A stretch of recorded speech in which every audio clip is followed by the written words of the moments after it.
The Whisperer.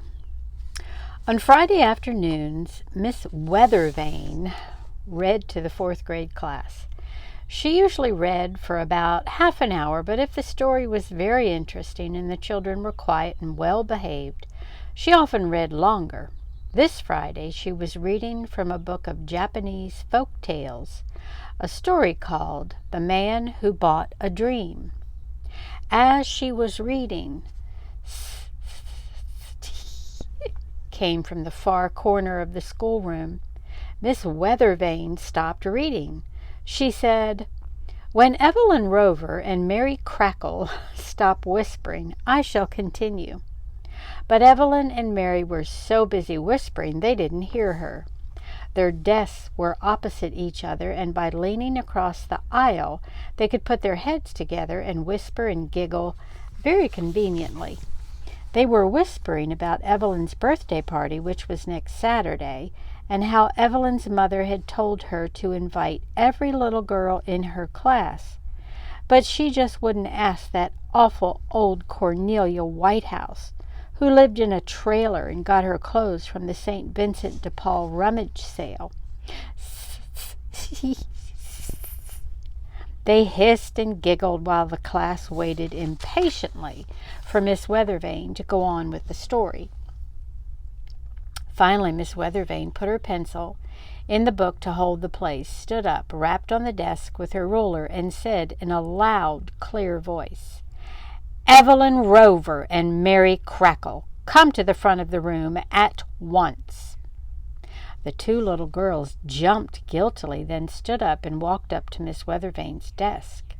Mary was embarrassed and a little bit frightened, but Evelyn tossed her ponytail, which was held with two sterling silver barrettes, shuffled her party shoes, which she wore to school every day, and lowered her eyelids in an attempt to look superior and bored.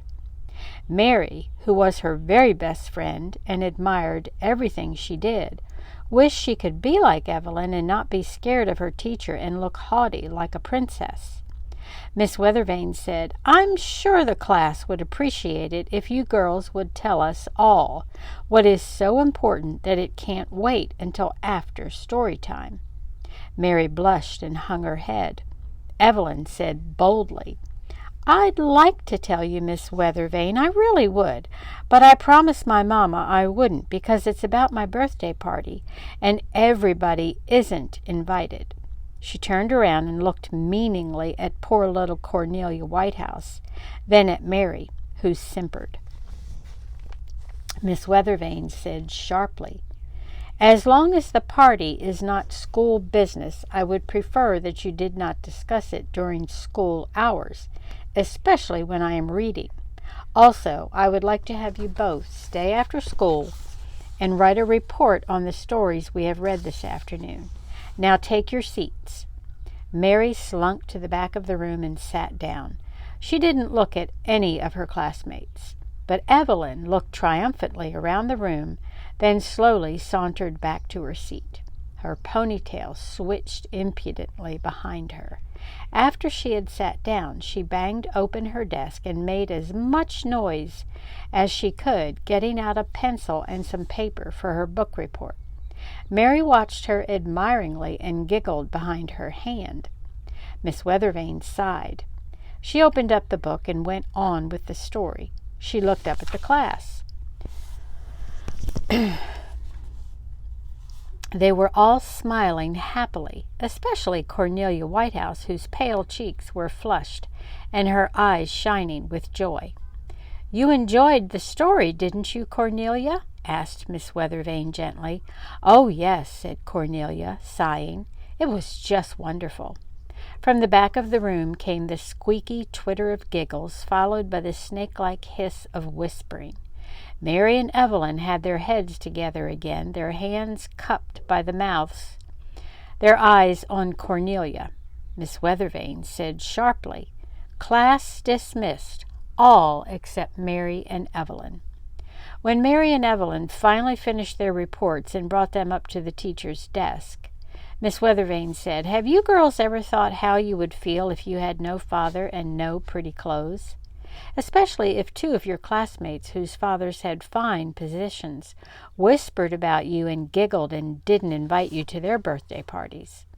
Mary hung her head and picked at the buttons on her sweater. Evelyn said, "I wouldn't care."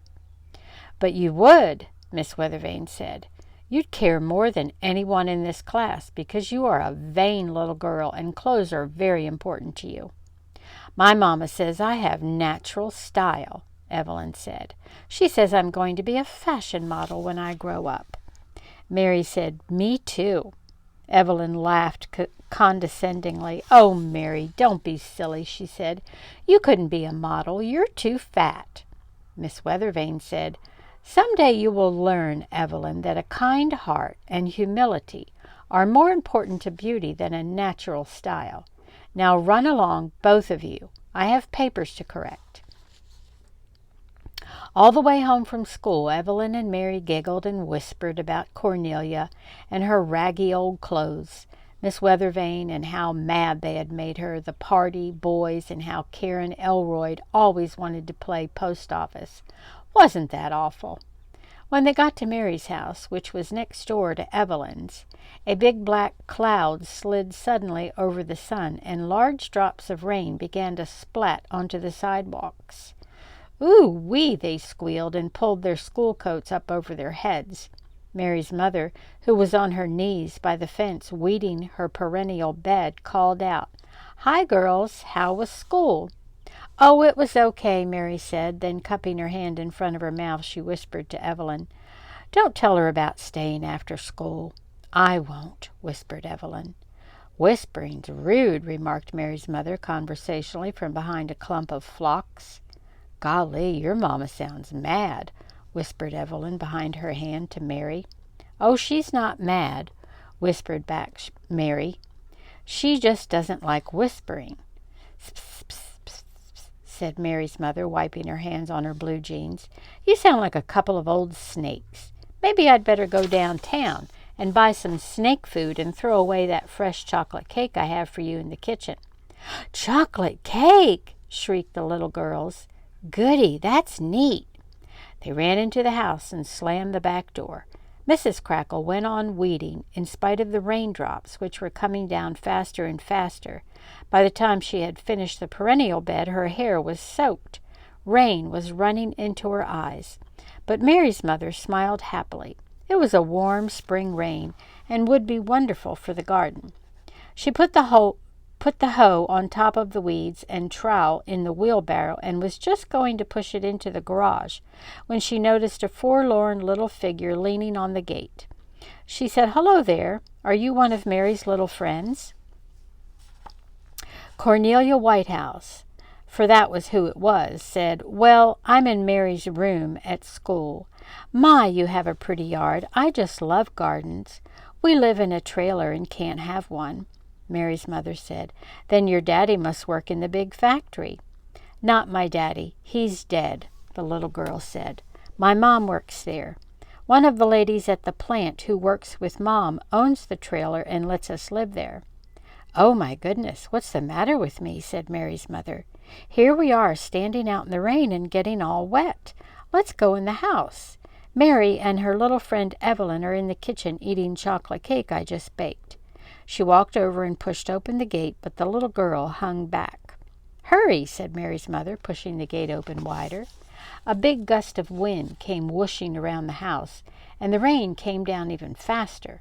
Still, the little girl hung back. Mary's mother reached out and took her hand and pulled her into the yard. "Come along," she said, smiling. "Let's hurry before those little pigs eat up all the cake."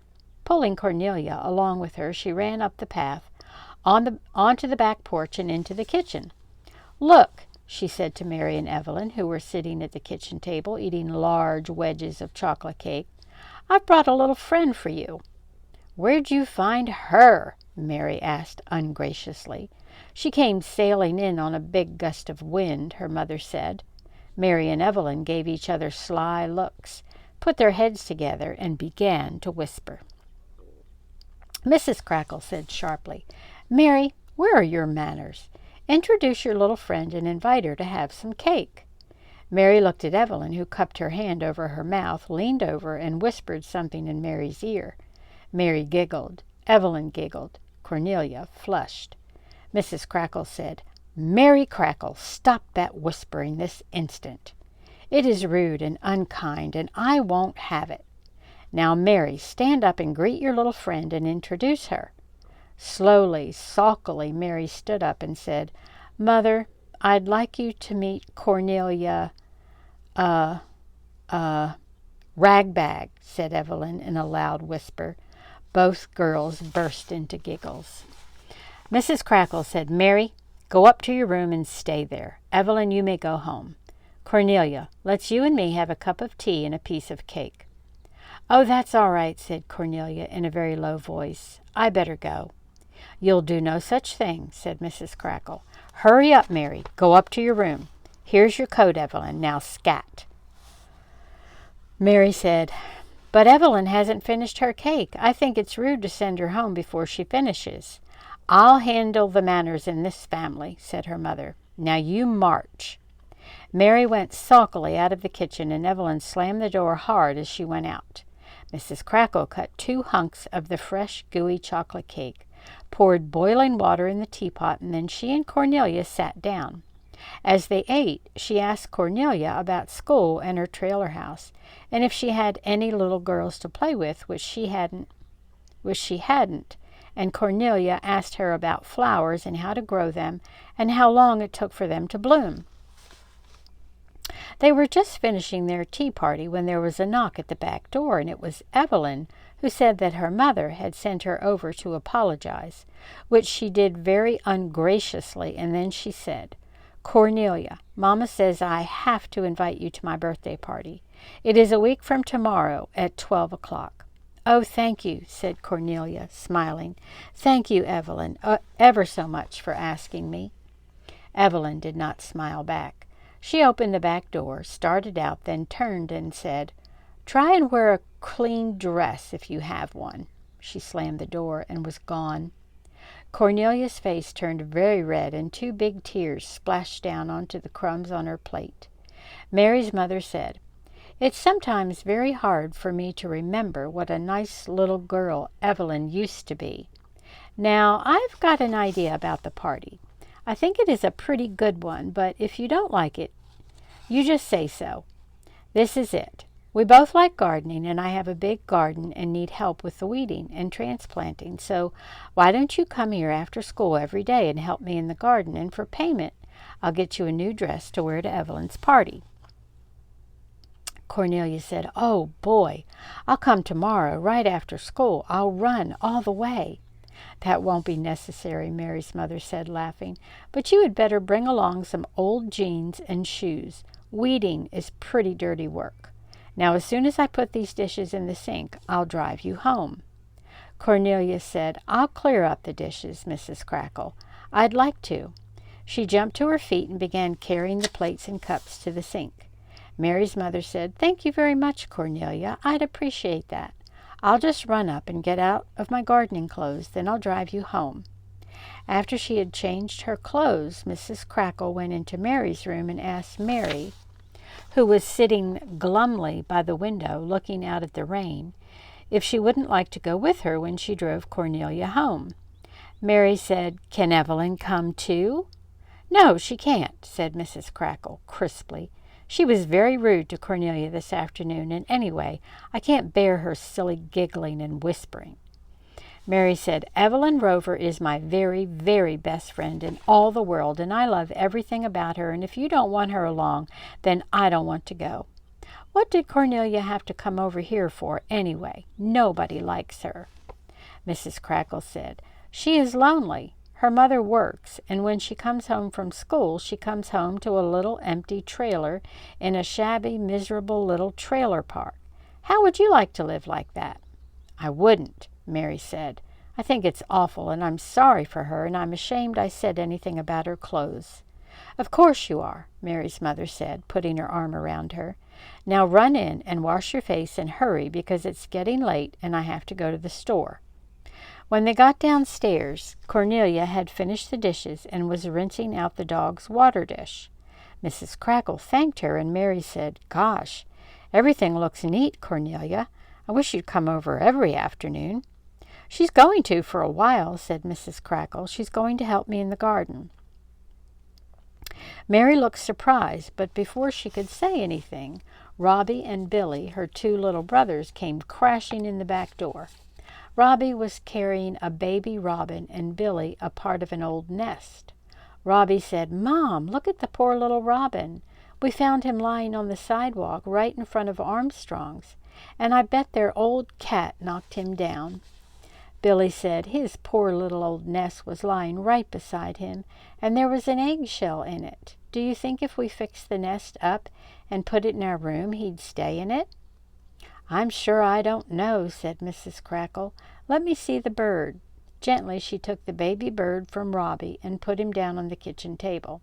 He slumped down and put his head under his wing.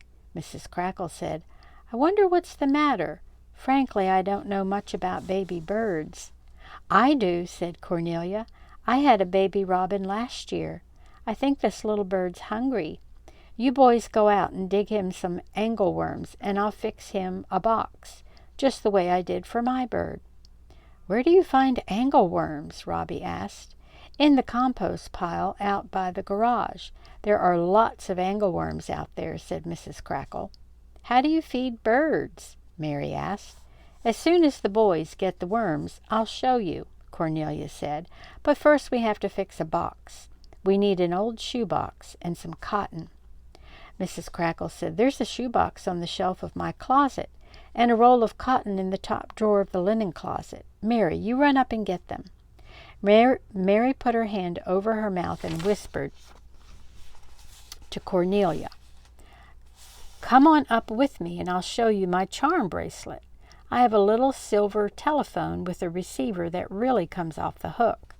Cornelia cupped her hand over her mouth and whispered back, "Tomorrow, when I come over, I'll bring my pictures of movie stars. I've got over 100. Mary whispered, "Over 100? How neat! Bring them for sure."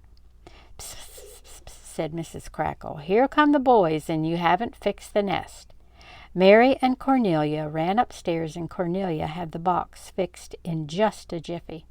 When they came downstairs, Robbie and Billy were standing by the bird, whom they had named Admiral, after Admiral Bird, trying to get him to take his head out from under his wing and eat a fat, nervous worm that was thrashing around on the kitchen table. Cornelia cupped her hand over her mouth and whispered to Mary, "Aren't boys dumb? They don't even know how to feed a bird." Mary giggled and whispered, "Boys are dumb and worms are disgusting. Ugh!" Robbie and Billy said, "Oh, quit your whispering and giggling and show us how to feed the bird." Cornelia walked over to the table and picked up the worm. Mary squealed, "Eek! Don't touch him, Cornelia." Cornelia said, "He's just an old angleworm. Here." She picked up the worm and began tickling Admiral with it. After a little bit, the robin lifted up his head, saw the worm, opened his mouth, and Cornelia dropped the worm in. He gulped a few times, then opened his mouth for more. This time Robbie dropped the worm in, then Billy, then Cornelia, then Robbie, then Billy, and finally Mary. Then Mrs. Crackle said that she just had to go to the store, and did the boys want to come or stay and dig worms for their bird? They, of course, elected to stay home and feed the bird, and so Cornelia and Mary and Mrs. Crackle went to the store and drove Cornelia home. When Mary saw the ugly old unpainted trailer with the trash-littered yard where Cornelia lived, she felt very ashamed of the way she and Evelyn had acted. Impulsively she whispered to Cornelia, "How would you like to be in Evelyn's and my secret society? We call it the Hush Hush Club." "Oh, I'd just love it," Cornelia whispered back. "I'll see you at school tomorrow morning, then," whispered Mary. "Okay," Cornelia whispered. And she was so used to whispering that she whispered, "Thank you for the cake and for taking me home," to Mrs. Crackle. And then they all laughed, and Mrs. Crackle said, "You girls had better watch out. You might forget how to speak out loud." On the way home, Mary told her mother how sorry she felt for Cornelia and how she had asked her to be a member of the Hush Hush Club. Mrs. Crackle told Mary about Evelyn's party and how hateful Evelyn had been and how she asked Cornelia to help her in the garden in exchange for a new party dress. Mary said that she thought her mother was just wonderful and leaned over and hugged her. Mrs. Crackle smiled happily to herself because even though Mary hadn't stopped whispering, she certainly was being her own sweet, friendly self again, and Mrs. Crackle could hardly wait to tell Mr. Crackle. The next morning was beautiful with sunshine and birds singing and Admiral Bird still alive and peeping. Right after breakfast, Evelyn knocked at the back door.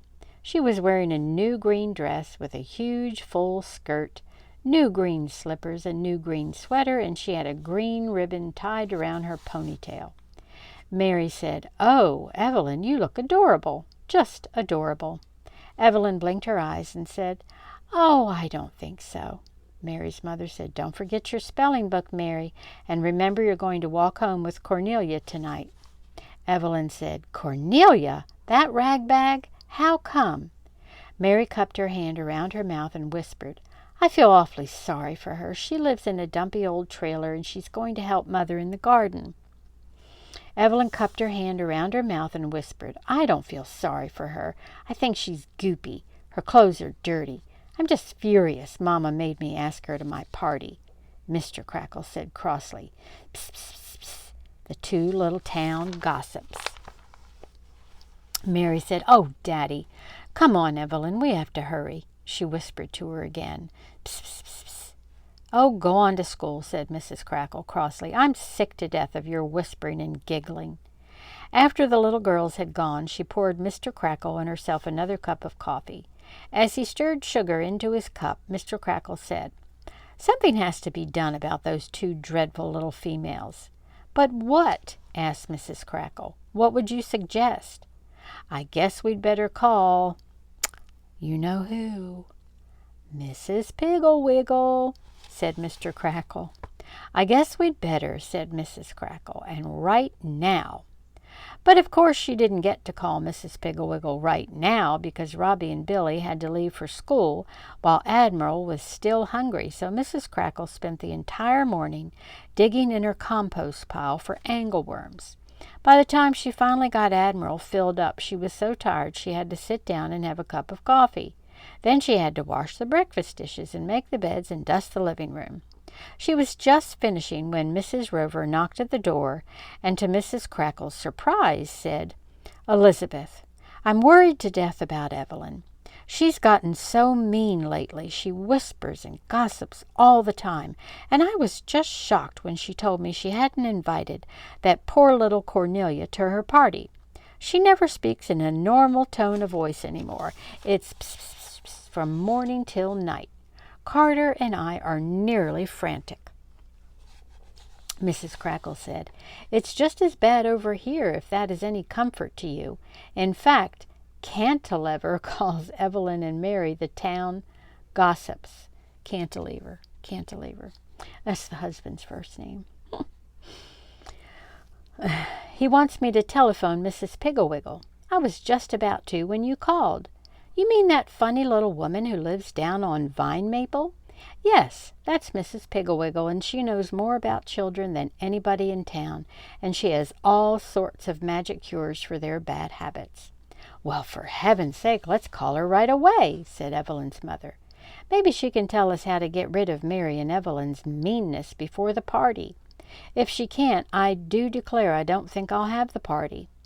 When Mrs. Piggle-Wiggle heard about Evelyn and Mary, she said, "There must be an epidemic of whispering going around. I'm almost out of whisper sticks." "Whisper sticks?" asked Mrs. Crackle. "What are they?" "They're magic candy sticks," said Mrs. Piggle-Wiggle. 2 or 3 sucks, and you can't speak above a whisper. Also, they have a very nice flavor, sort of raspberry cherry, and children love them, especially little girls." "How long does this not speaking above a whisper last?" asked Mary's mother. "Usually all day," said Mrs. Piggle-Wiggle. "Depends upon how fast the child eats the whisper stick." "How many do you think you and Mrs. Rover will need?" "I really don't know," said Mary's mother. "What do you think?" I should say 7, said Mrs. Piggle-Wiggle promptly.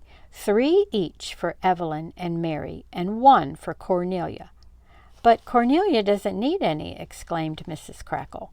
She will, said Mrs. Piggle-Wiggle. As soon as she gets friendly with Mary, she'll start whispering. They always do. I'll send the Whisper Sticks home with Billy and Robbie. They have a Cub Scout meeting here today. Oh, thank you so much, Mrs. Piggle-Wiggle, said Mary's mother gratefully. No trouble at all, said Mrs. Piggle-Wiggle. Please call and let me know how everything turns out. Oh, I will, said Mary's mother. Then she told Evelyn's mother all about the Whisper Sticks, and she was delighted. In fact, they were both so happy and talked so much about the wonderful cure, they began to think it had already happened. It was a great disappointment to them when Evelyn and Mary came walking up the street, their arms around each other's waists, their heads together, whispering for all they were worth, while behind them, looking forlorn and friendless, sagged Cornelia. Just look at that, said Evelyn's mother, stirring her coffee angrily. Those 2 hateful little old things, with their heads together, saying mean things about that poor little Cornelia. Of course, we don't know that they are, said Mary's mother, passing the cake, but it certainly looks that way. However, Cornelia came over to help me with the garden, so the way Mary and Evelyn treat her doesn't make much difference today. If you'll pardon me just a minute, I'll go out and get her started. I do hope she brought her jeans. Jumping to her feet, Evelyn's mother said, I'm going right home and make that poor little thing a ham sandwich. She's nothing but a bundle of little bones. Mary's mother said, make her a peanut butter sandwich right here. Pour a glass of milk and cut her a big piece of cake, too, will you? I'll go out and bring her in. Stepping outside, Mary's mother called, Cornelia, may I speak to you? Instantly, Evelyn and Mary, who had separated for a minute, put their heads together and began pss, pss, pss, pss, again. Briskly, Mrs. Crackle said, You too, Mary. Come here, I want to speak to you.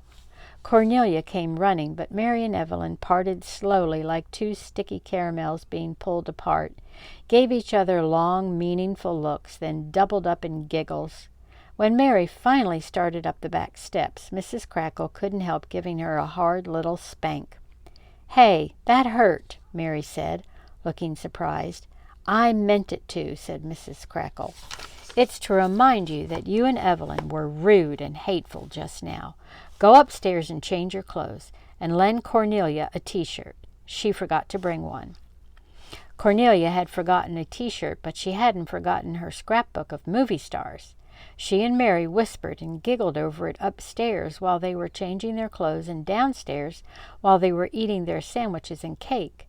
Then while Cornelia pulled weeds, Mary sat in the wheelbarrow and looked at the pictures, and she and Cornelia giggled and whispered about them. After a while, Evelyn came over to see what they were doing, but Mary wouldn't show her the book, and she and Cornelia whispered and giggled so rudely that finally Evelyn yelled out, Oh, you make me sick, old fatty and ragbag. I hate you both. Sticks and stones may break my bones, but names will never hurt me, chanted Cornelia, as she deftly pulled the grass from around the delphiniums. Mrs. Crackle and Mrs. Rover, watching the children from the breakfast-room window, were ashamed to see how hateful they were acting. Then Mary had to go to her music lesson, and when she had gone, Evelyn came over, and she and Cornelia giggled and whispered over the book of movie stars. Mrs. Crackle and Mrs. Rover thought that Billy and Robbie would never get there with those Whisper Sticks. But they did, finally, and as soon as they had changed their clothes and taken Admiral out to the compost pile for his afternoon snack of about 100 worms, Mrs. Crackle gave Evelyn and Cornelia each a Whisper Stick. Oh, thank you very much, both girls said as they quickly peeled off the paper. This candy is good, said Cornelia, happily licking her stick. What kind is it? I'm not sure who makes the candy, said Mrs. Crackle, but I've been told it is delicious. Oh, it is, said Evelyn, biting off a chunk. It is. Psst, psst, psst, psst. Mrs. Crackle couldn't hear the rest of what she said because her voice disappeared and she spoke in a faint whisper, like tissue paper in a Christmas box. What did you say, Evelyn? asked Cornelia. Her voice had grown low and very quiet, a perfect library voice. "Speak louder, Cornelia. I can't hear you," Evelyn said, but nobody could hear her because her words came out a soft whish, like the rustle of a silk petticoat. "What did you say?" Cornelia asked, but Evelyn couldn't hear her because her voice was now the soft crooning of a mother putting a baby to sleep. Then Mary came home from her music lesson. "Hi, Evelyn. Hi, Cornelia," she called out happily. "Psst, psst, psst, psst," said Evelyn. She sounded like the wind blowing through prairie grass. "Psst, psst, psst," called out Cornelia, who now sounded like the tiny singing of a tea kettle.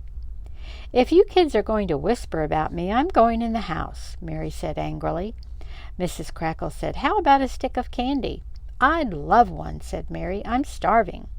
Her mother gave her a stick of the candy, and she eagerly pulled down the wax paper and began sucking. Whew, there's another long chapter.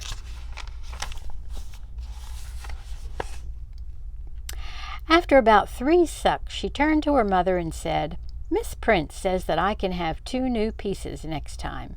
She looked happy, but she gasped out her words as if she had been running for about 100 miles. "That's fine, dear," said Mrs. Crackle. "Perhaps she will let you try the witch's dance." "Oh, I hope so," said Mary, or rather buzzed Mary, because now she sounded like a bee on a screen door. Cornelia, on her knees in the delphinium bed, sat back on her heels and said, "I'm almost through here, Mrs. Crackle. What do you want me to do next?" Mrs. Crackle didn't answer her, in fact, didn't even look at her, because all she could hear was a thin little hissing sound, like a leak in the hose. Cornelia repeated what she had said, this time shouting as loud as she could. This time she sounded like dried peas rattling in their pods. Mary, seeing that Cornelia was talking and not being able to hear her, of course decided that she was whispering to Evelyn. Angrily biting off a piece of her candy stick, Mary said, "I told you kids that if you didn't stop whispering, I would go in the house, and I mean it." Of course, Evelyn and Cornelia didn't pay any attention to her, because all they could hear was a thin little noise like a faraway broom sweeping a faraway floor.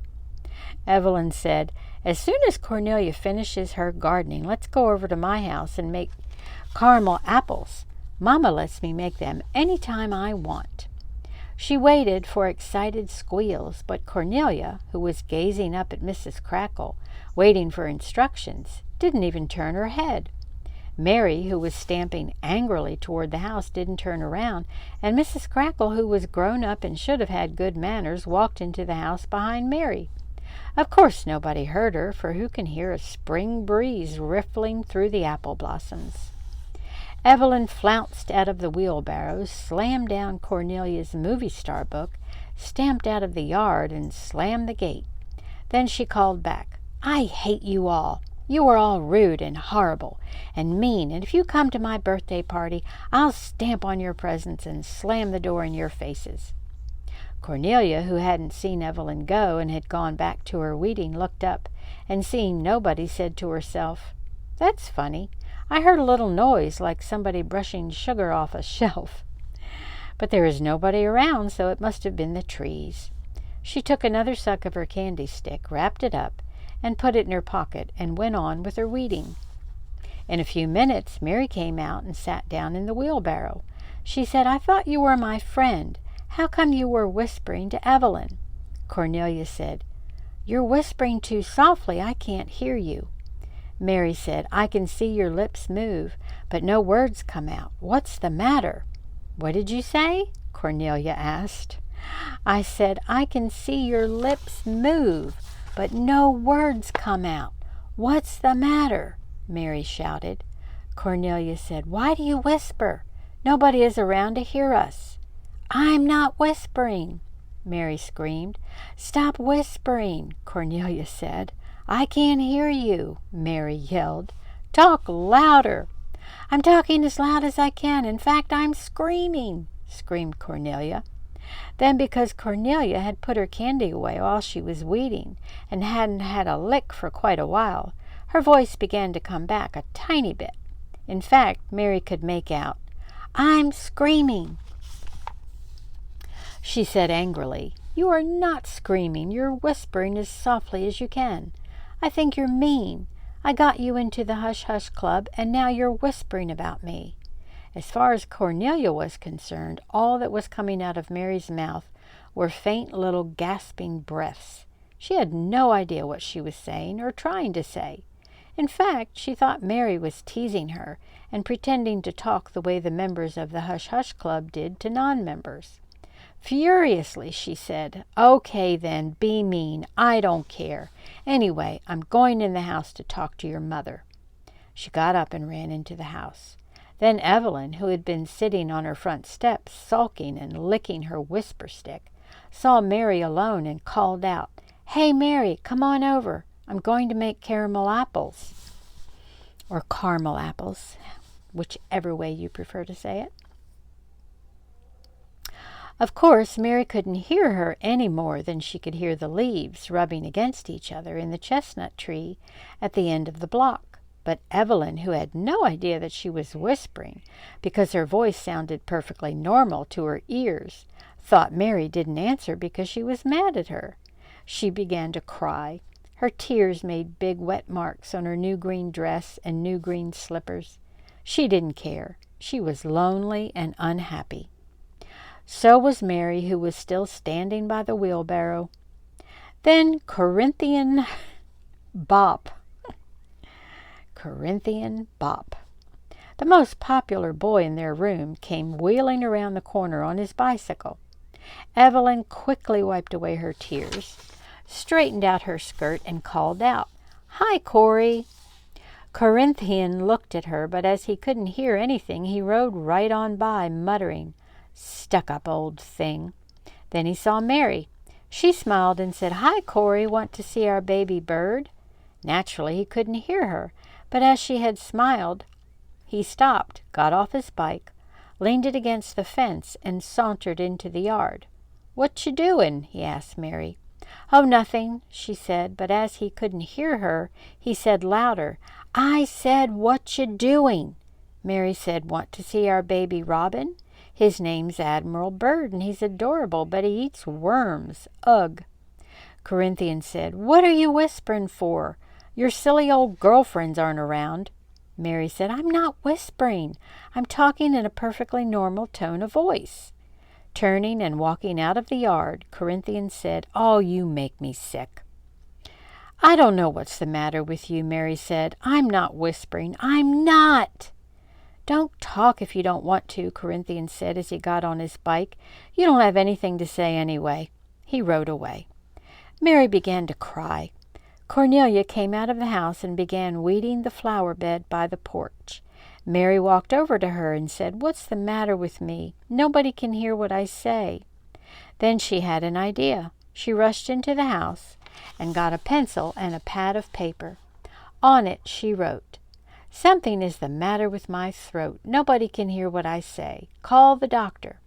She took this note into her mother, who, with Mrs. Rover, was going through fashion books looking for a dress for Cornelia.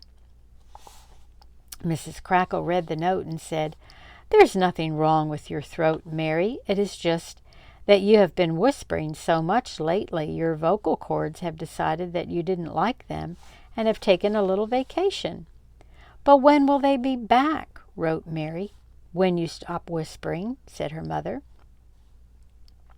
"I imagine that if you took a pledge to stop whispering entirely, except on very necessary occasions, such as speaking in the library and telling nice secrets about birthday presents and things like that, your voice would be back at work tomorrow morning."